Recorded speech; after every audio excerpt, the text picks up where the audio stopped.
There's just so much. You're listening to a Mamamia podcast. Mamamia acknowledges the traditional owners of land and waters this podcast was recorded on. Excuse me, my name's Bill Edgar and I am the Coffin Confessor. Sit down, shut up or fuck off. That's Bill. He attends people's funerals for them. He sits quietly amongst the mourners, and then at a time predetermined by the deceased, he stands up and reveals himself to the crowd. The man in the coffin has something to say, he tells the dead person's loved ones. Then he confesses. Sometimes it's a shocking secret. Sometimes he tells certain people in the crowd to leave, revealing that the deceased person doesn't want them there, and this is why. Bill's respect doesn't lie with the living. Instead, his loyalty is to the dead. He's told a priest to stand down.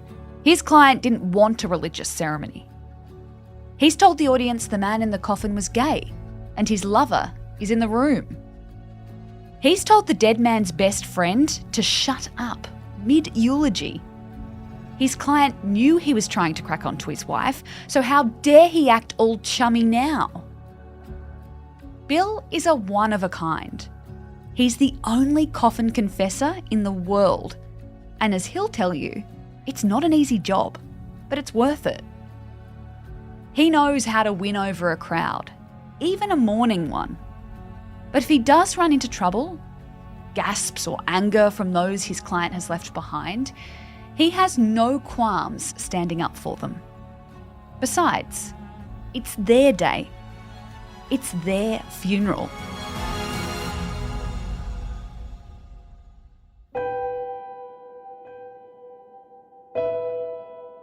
I'm Gemma Barth, and this is True Crime Conversations, a Mamamia podcast exploring the world's most notorious crimes by speaking to the people who know the most about them.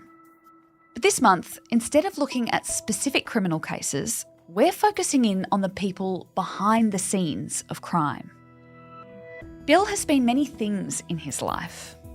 The son of one of Australia's most notorious gangsters, a victim of childhood sexual abuse, a homeless street kid, a maximum security prisoner, a family man, a philosopher, a private investigator, and now a coffin confessor. As a little boy, he learnt the hard way that society is full of people who fall through the cracks, who die without their stories being told. He has dedicated his life's work to making sure his clients' voices are heard and their last wishes delivered. Coffin confessing is a need that Bill stumbled across by chance, that snowballed into a lucrative business opportunity.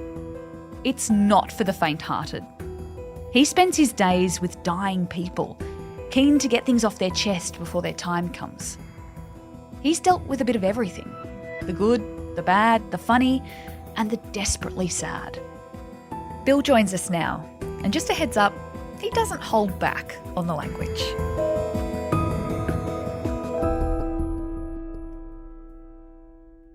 Bill, tell me about the first time you crashed a funeral. It started as a joke to start with, okay? I told a dying man I'd crash his funeral for him and he took me up on the offer. I didn't think he was going to take me up on the offer, but he did. And to crash a funeral isn't something that's for the faint of heart or those that fear, because everybody's, they're grieving, you got the mourners there, and it's quite a testy feeling, I guess, when you go in to crash a funeral. But at the same time, I sat amongst family and friends. I knew the deceased. I'd worked for him previously in a private investigation capacity. And you know what? He had vultures in the family. He had a toxic best mate. And once I witnessed those things, I was pretty secure and happy within myself to be able to crash the funeral. So it went a lot better than I thought it would, because I thought I'd just stand up, interrupt and get kicked out. However, all the mourners in the crowd who really loved and respected that person laying in the coffin, they wanted to know what he had to say. What was his final words? And they were the ones that quietened everybody else down because they wanted to listen. What did you tell them? What was the crushing for? Well, Graham, my first client, he'd written down exactly what he wanted done at his funeral, and that was to stand up during his best mate's performance of the eulogy and tell him to sit down, shut up, or fuck off. I'm in the coffin and I've got something to say, and this is what it is. And I read aloud that, best mate of mine, you've been trying to screw my wife while I'm on my deathbed. I couldn't get up and defend her. She kept telling you to go away, but you wouldn't. And there was also 3 other relatives that he said if they attend the funeral, they are to be told to leave because I've not seen them in 30 years. So why are they there paying their respects? They're there for them, not for me. So I got exactly what he said. I could understand it. You said that the crowd wanted to hear what he had to say. What was the reaction when you dropped those bombs? We've all got friends and relatives, and we've all got friends that other friends know about and can't trust them like I guess we do. So they sort of already knew. They knew what this guy was like. Maybe he put the hard word on a few other people's wives or whatever, but he was a bit of a grub. So they weren't too distraught about it. They were actually happy to see him basically slither out like a little snake anyway. As far as the family members go, there was a bit of shock there because people were thinking that funerals are for the living, and it was those people coming to pay their respects. But at the same time, like Graham said, hadn't seen him in 30 years. Were they there for him or were they there for themselves? And if it was there for themselves, they should have just stayed away. You said that you did that as a joke to start with and a one-off. Where were you at your life at that point? Were you working as a private investigator at the time, or what were you doing? Yes, so I'm a private investigator in the finance world. I still am today. And I was working for Graham, investigating his finances for him because he had some monies going missing through his accounting and other practices. And so I did a bit of investigation for him, and I got to know him very well within the 6 to 8 weeks that I knew him. And he was on his deathbed. It was a shame. He was a great bloke, but he had his affairs in order. He'd been doing that for a while. So he knew long before his wife and family knew. And it's something that I learnt from him is that always expect the unexpected and have your affairs in order because you could go at any second. So you've crashed this funeral. It's gone surprisingly well. You've managed to give this dying man's wishes to the crowd. Was it an aha moment for you? Were you like, oh, this is a bit of a business venture that I could do? Or was it just a one-off? Like, what did you do afterwards? Well, what I did and what I continue to do today is I put the letter back in the envelope and I place it on the coffin and I walk out. So I don't know if the funeral continued or not. I have no idea. I never hang around. I don't stay. I'm there for my client only. I have no care or concern for those left behind. That very first funeral, I left. I was walking to my car. A young girl followed me out and she said, "Excuse me, I want to thank you. That was my father. Thank you, thank you, thank you."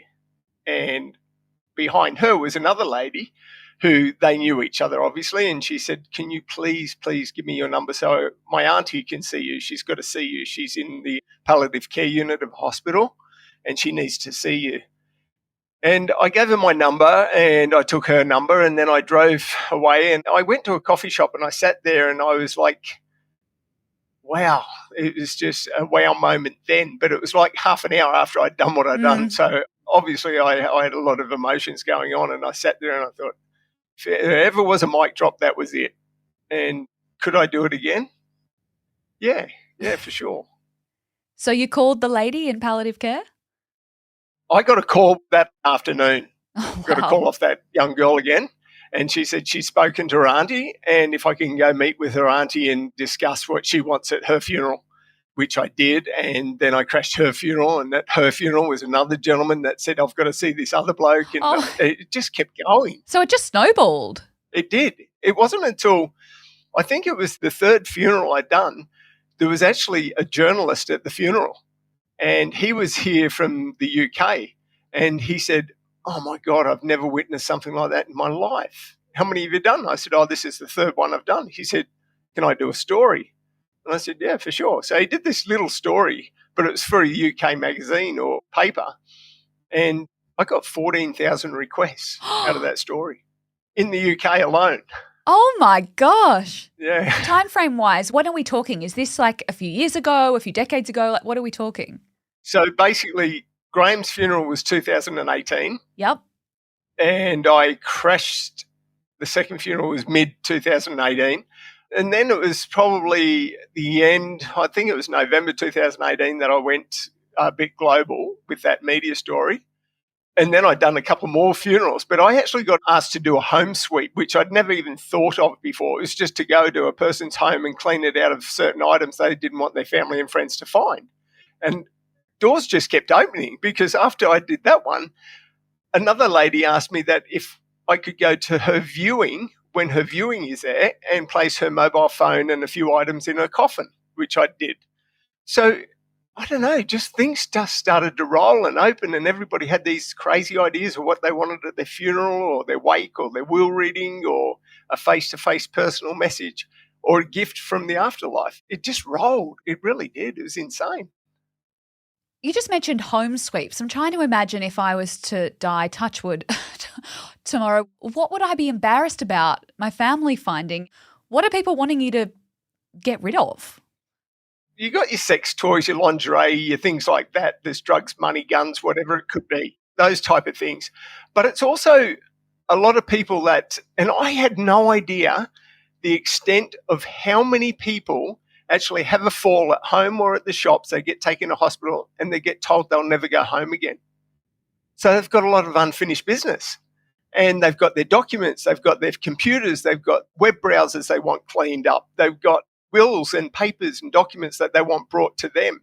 So I go and do that, and I'm trusted to do that for them because I guess they don't have a lot of trust in their family. And I've been to some places and I've done a home sweep where the family's going through the drawers and the items and everything.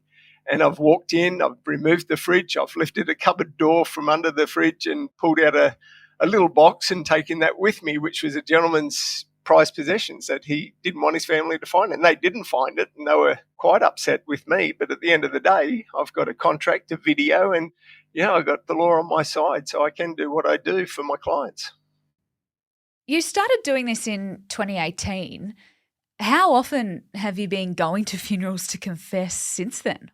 Well, you've got to think 2018 to 2020 was, I don't know, I've done probably 25 at that time. And then all of a sudden we got hit with COVID and there was no funerals. There was nothing for 2 years.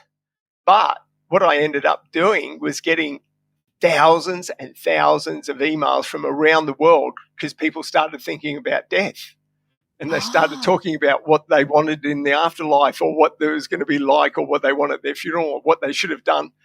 And I'd reply to as many as I could until it got out of hand, and it was just ridiculous. And for 2 years, I'd just gone back and forth with all people all over the world, as well as I brought a book out called The Coffin Confessor, and that went global.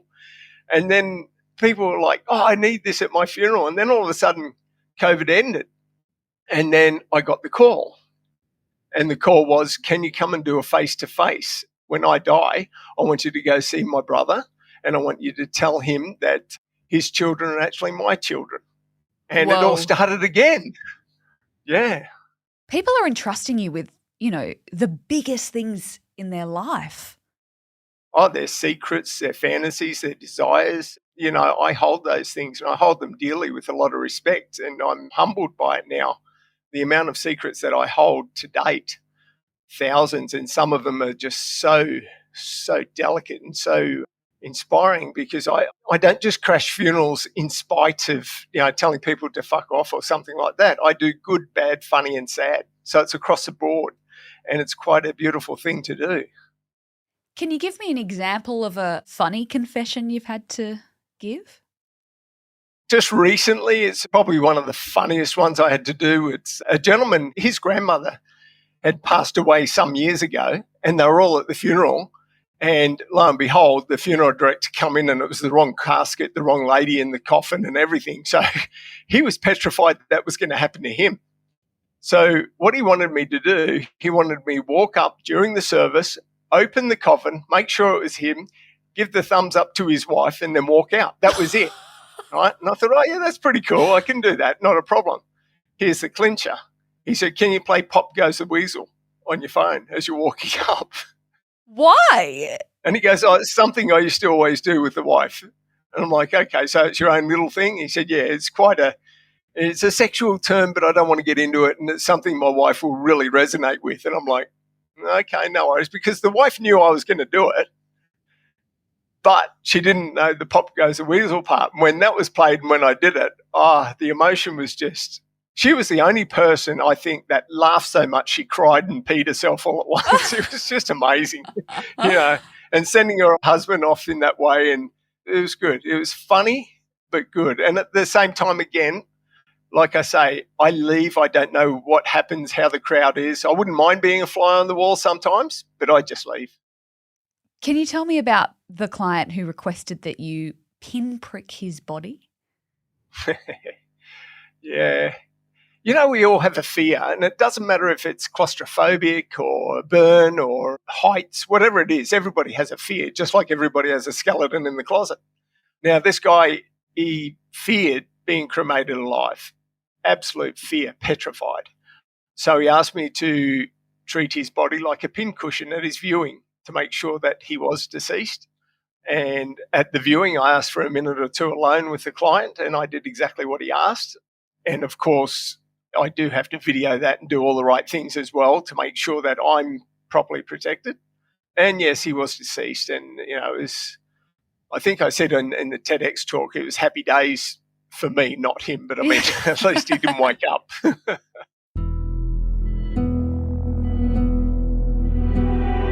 You're listening to True Crime Conversations with me, Gemma Bath. I'm speaking with Bill Edgar, the original Coffin Confessor. Up next, we explore how Bill navigates crimes that people want to confess at their funerals. Given that we are a true crime podcast, I need to ask you about crimes, because is that something that people do? Do they confess or want to confess to a crime after they've passed?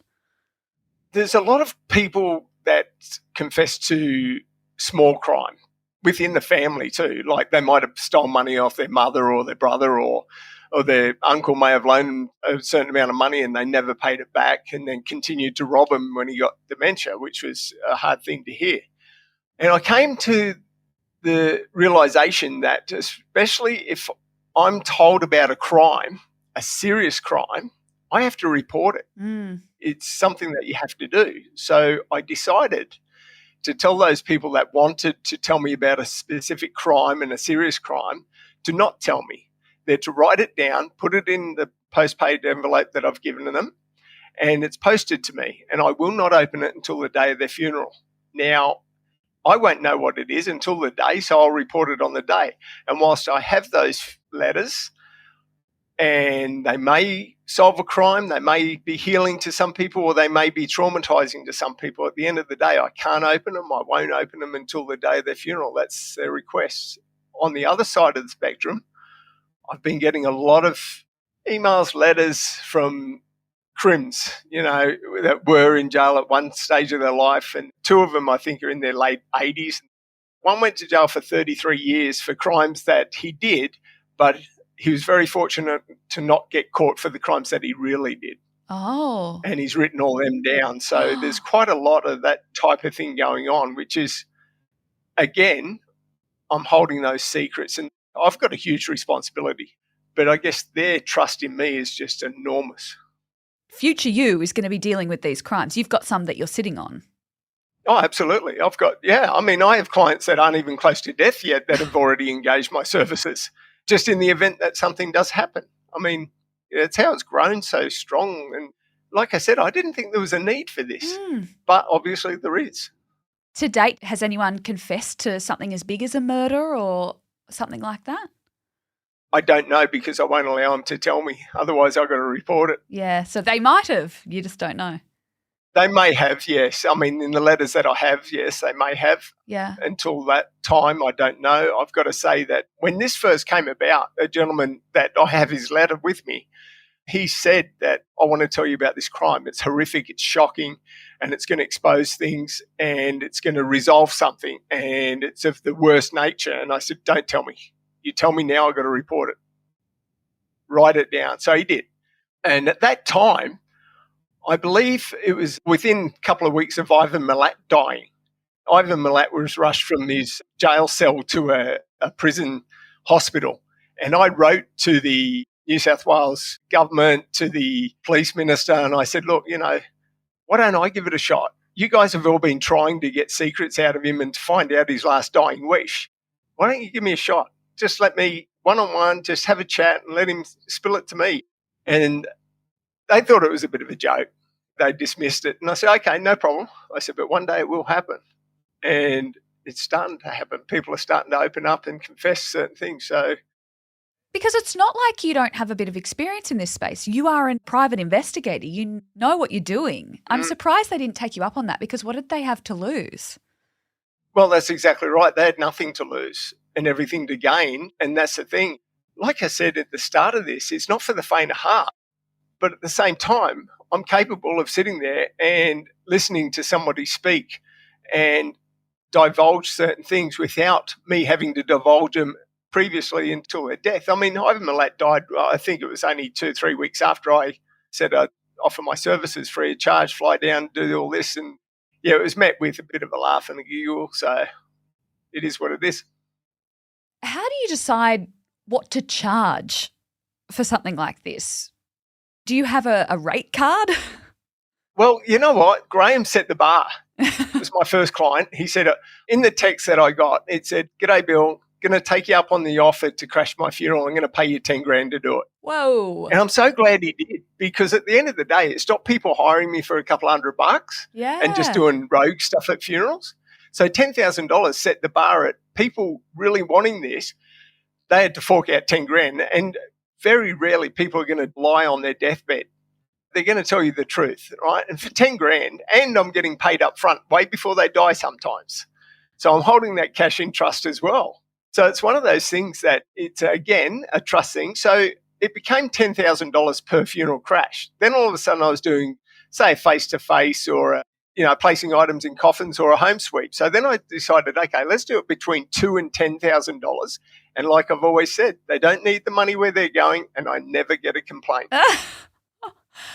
That's a very lucrative business. It has become a very lucrative business indeed, especially being the only coffin confessor on the planet. So you're the only one? I'm it. That's it. I've known people to try and do it, and they reach out to me and they say, look, I'm just not getting clients. Why? What's happening? Why haven't I got what it takes? And I guess my upbringing has made me who I am. I was set up to do this role ever since a kid. So I can tell someone to fuck off but still be a friend for them. They're not offended. I can go to a funeral and I can crash it because I've seen the vultures in the family, and I suppose in some ways I have a lot of empathy and sympathy, but I don't know. It's just something that you got to have. And I haven't really met that many people that have it to do it. Even if I was to franchise it, people say, I'd buy in, I want in. And I've been offered hundreds of thousands of dollars for this. Wow. But why? It's not about the money. It's never been about the money, but the money's good, and the money stops people from just hiring my services for bullshit. So, yeah. You have had a fascinating and hard life. You've had many hats. You've shared a lot about your childhood in your book and in some of your talks. For the listeners that haven't heard about it, can you tell us a little bit about how you grew up and how that shaped who you became? Yeah, so I grew up, my father was an underworld figure. He was a hitman. He was known as the Irishman. He wasn't a nice man at all. And he left when I was about 4 and flew back into our lives now and then, so I didn't have a lot to do with him at all. It was the night before my 8th birthday. My grandfather, sexually, physically and mentally abused me. And then on my 8th birthday, the next morning, he gave me a bike. And my mum beat me severely for not thanking him and giving him a kiss for the bike or liking the bike. And so I was abused from the age of 7 to about 12, 13 by my grandfather. And then I won a scholarship. We lived in government housing. And I won a scholarship to the privileged boys' school on the Gold Coast, and I was dyslexic and no father, no money, no nothing. But I won this scholarship for 5 years, fully funded. And it was there that I was repeatedly abused sexually, physically and mentally. And I believe now, after all these years, that I was set up. I was actually forced into what they called the pedophile's playground. It was a shocking, absolute shocking environment. And I lived with that for many years and then ended up on the streets because I ran away from home at the age of 14, 15, lived on the streets, ended up in Boggarrow Jail, which is a story in itself. It's a hard place. Yeah.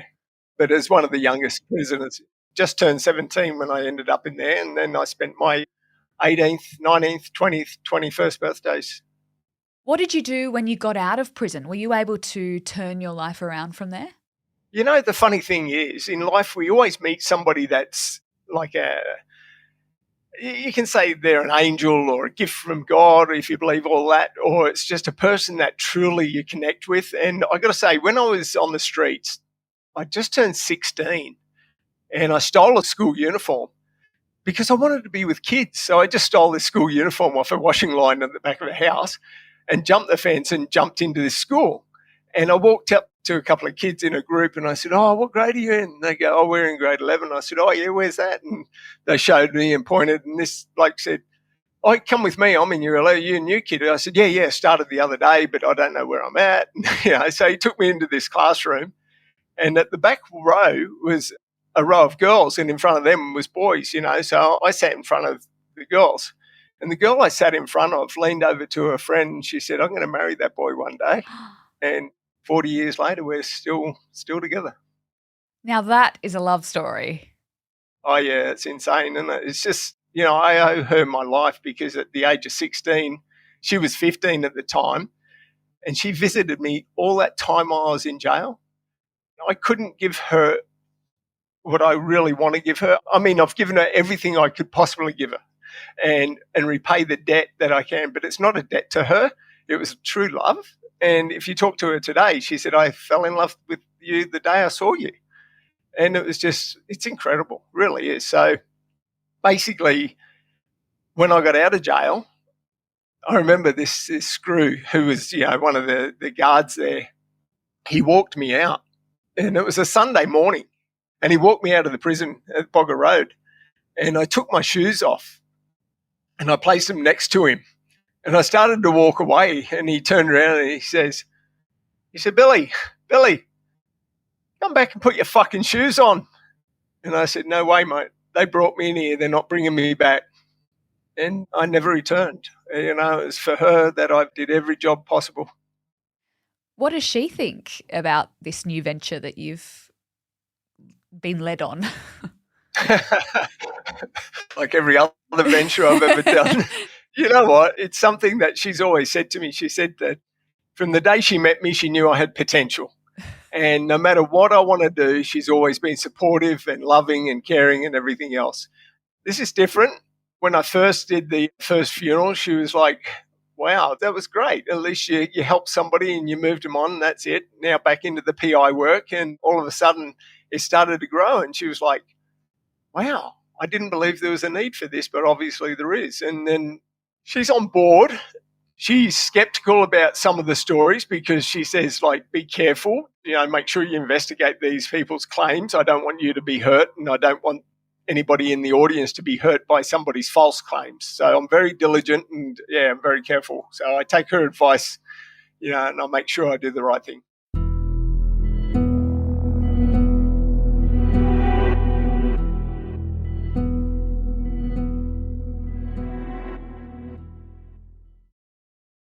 You mentioned earlier that you were inundated with UK requests. I'm sure since your book and your TED Talk and all the rest that you've had requests from all over the world. Have you done any of those? Have you travelled overseas for any of these clients?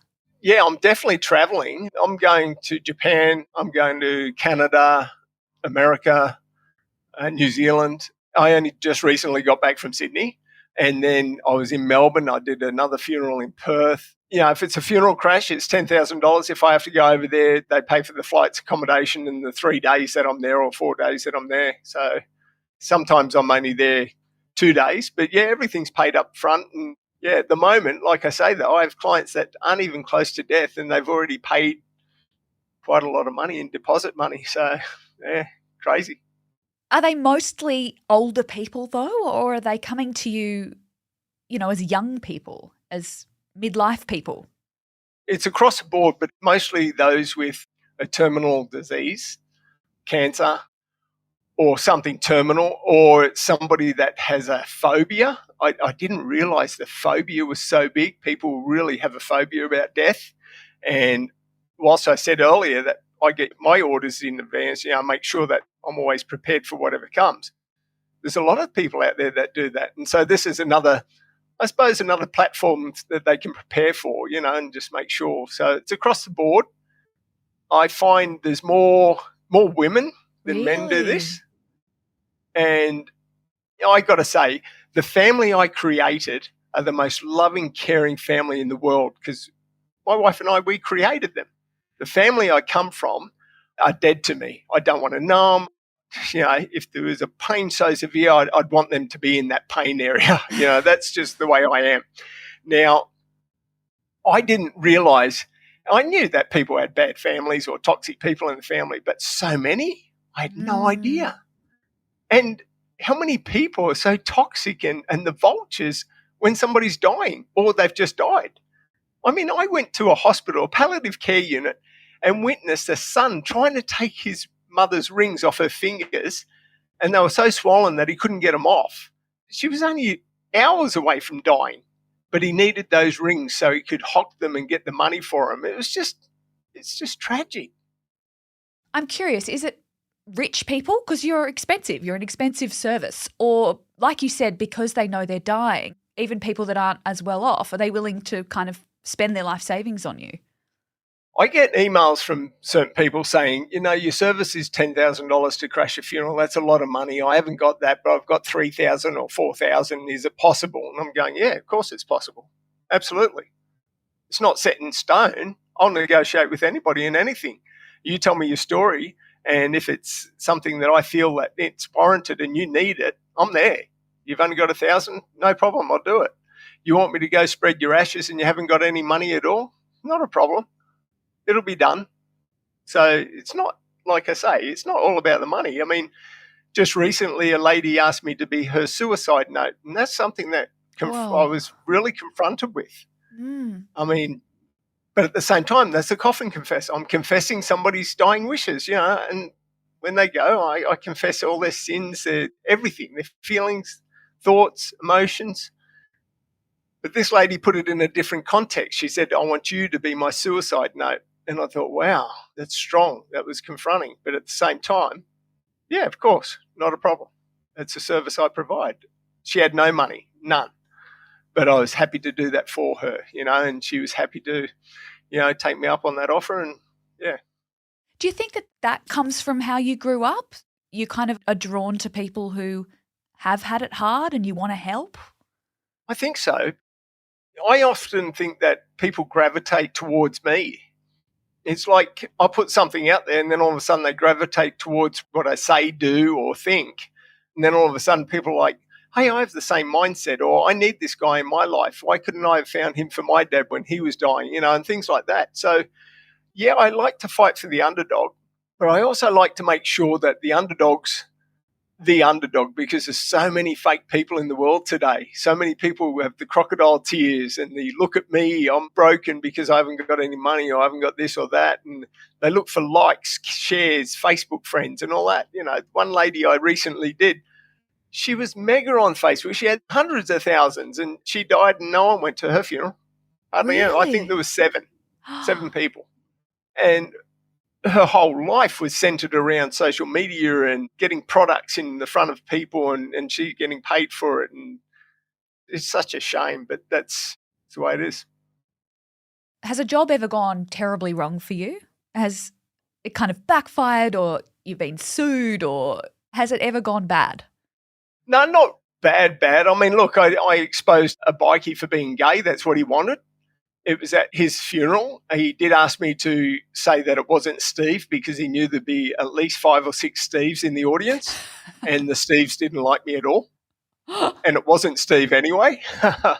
But I thought that was going to go a bit pear-shaped, but it didn't. I have this funny thought sometimes. I actually dreamt it once, and it's just a thought that I continue with, is that I think I'm going to turn up at the wrong funeral one day, and I'm just going to go in and go, excuse me, sit down, shut up or fuck off. Hillary in the coffin's got something to say, and it's going to be Max or somebody. And I'm going to go, oh, fuck, wrong funeral. Well, logistics-wise, how do you even find out about the funeral if they've brought you on without telling anyone? There's a couple of ways. So first off, there's always somebody that knows that I'm going to be there. They don't know what I'm going to do or say, but they know I'm engaged, right? So the deceased, either partner, best friend, loved one, the most confident person knows that I'm going to be there, and they know to reach out to me once that person's died. On 3 occasions, there's been the palliative care nurse who gives me a call and lets me know. These nurses, they got hearts of gold. They really have what they have to deal with. I mean, I'll tell you a quick short story. This gentleman was dying and the palliative care nurse actually got my services for him. She told him about me and all that. She was great. And when I met her and my client, she ended up having to leave for a few minutes and she left, and I was talking to the client and I agreed to take on the job. And as I left, I was walking to my car at the hospital car park, and that nurse was standing near my car. She didn't know it was my car, but she was standing near there, and she was on the phone and she's crying and she's saying, and this is the emotional part, she has a life of her own. She's caring for the dead. A person dying she's caring for, and she's on the phone saying, please don't leave me. Oh. I didn't mean to. I'm sorry. I forgive you. Please don't leave me. When I get home, make sure you're there. And I thought to myself, fuck, this lady has got to hang up that phone and go and care for somebody that's dying, and she doesn't know if her partner's going to be at home when she gets home. And she's distraught and devastated. And it's very emotional. I guess nurses, doctors, police, any frontline person, we all think of them as the workers and they're doing a job. But they're people. They've got lives. They've got their own cares, concerns, families, issues, and everything else. You also now care for dead people, really, or dying people. Has it made you think differently about mortality, your own funeral, how you live your life? Oh, it's definitely woken me up, for sure. In preparation, I mean, I've obviously done that, but I mean, at the end of the day, I think it's live. I mean, I came up with that saying that we all live dying. We just live and then we die. But very few of us die living. And no matter if it's just going for a coffee with my wife or going out or something, I embrace the moment. And it's something that I really do. You've got to embrace every fucking moment of your life, because you can be gone in a heartbeat. We just had a friend die not long ago. He was just riding his tractor and his tractor rolled and killed him. He's my age. There was nothing wrong with him. Everything's fine. Great life, great family, everything. He embraced life and he died. So, I mean, I've really come to terms with we're only here for a short time, so enjoy it and live it. What's next for you?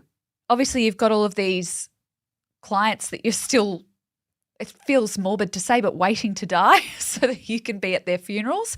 So you're obviously... We're all waiting to die. Yeah. You're obviously working ahead. You've got a lot ahead of you in terms of confessing and sweeping houses. But is it true that Hollywood is in the future?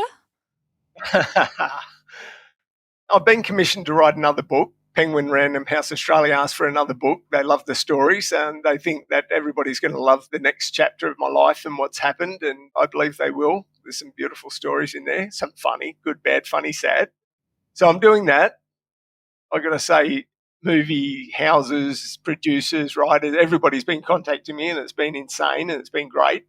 And I guess it's because, being the only coffin confessor on the planet, it's a bit of a niche market for them. They look at it and they go, wow, this could be a reality show, a drama series, a movie. Which one will it be? Well, I don't know. Could it be all three? It could be. But yeah, unfortunately, I'm not at liberty to say at the moment. But it's a fun ride, though. I'm enjoying it.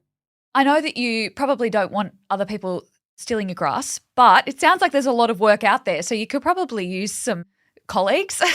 Do you have any tips for anyone that might want to become a coffin confessor? Oh, look, I don't mind if anybody does it and starts up a business. Good on them, but there always has to be an original. There always has to be a starter.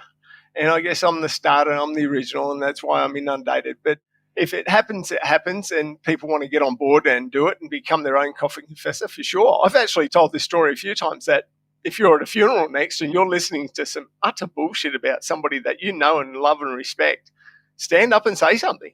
It's only a funeral. Respect the person in the coffin. Don't worry about the people that are sitting there. Let's have more respect for the dead. So, yeah, in terms of being able to do it, I've had some people say, yeah, I can do it, you know, and then I can just imagine them go to a funeral and go, excuse me, I've got to go. I don't know. It takes a bit of nerve. It takes a lot of nerve, really. But maybe you're right. You know, it might not be for everyone, but we should all take it on in our own lives to not let the people in our lives that are dying die with lies being said. Exactly. Absolutely. How many of us have been to funerals in the past and you just sit there and sometimes you might cringe at listening to some of the shit that the eulogies are speaking, and out of respect, we just sit there and say nothing, and we do nothing because, you know, we respect the funerals are for the living. Well, they're fucking not. So, you know, I dare say that the funerals I've been to, I mean, one gentleman, for instance, he did not want a religious funeral.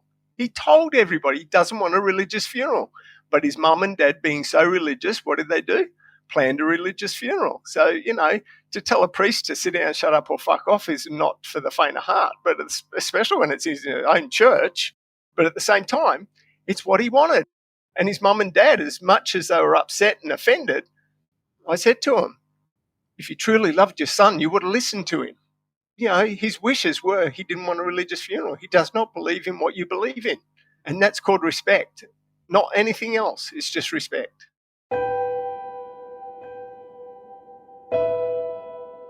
Thanks to Bill for sharing his story with us today.